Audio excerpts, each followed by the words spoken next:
अस्सलाम वालेकुम शौकीन हज़रात।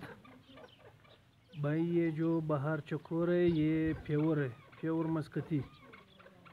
ये जो है मस्कत से,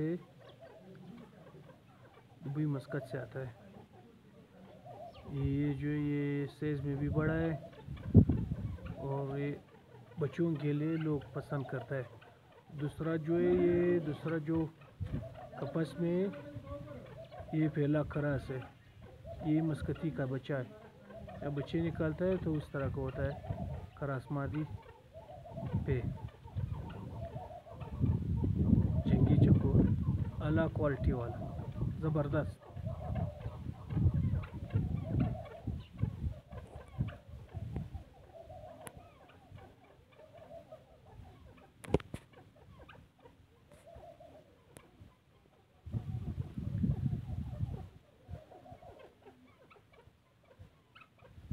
ये भी तैयार हो रहा है जंग के लिए, ज़बरदस्त।